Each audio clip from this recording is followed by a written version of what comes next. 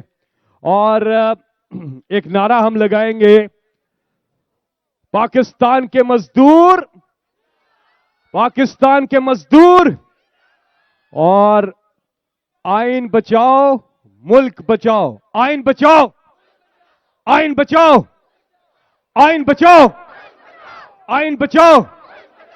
زندہ باد. اب آگے بڑھیں گے. قرآن اندازی ہو چکی، سوالات آپ کے نام جو ہیں وہ نکل چکے.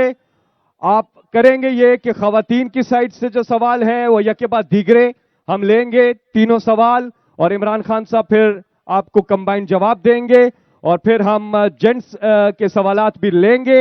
اور ایک سوال خان صاحب آج جو لیبر ونگ کے یہاں پہ آئے ہوئے ہیں لوگ، ان میں سے ایک سوال ہوگا، اور 3 سوالات کی قرآن اندازی ہو چکی. یہ ہم کریں گے تھوڑی ہی دیر میں. آپ کے سوالات کی طرف آتے ہیں، لیکن اس وقت میں درخواست کروں گا نجم شیراز سے کہ وہ تشریف لائے اور ابرار الحق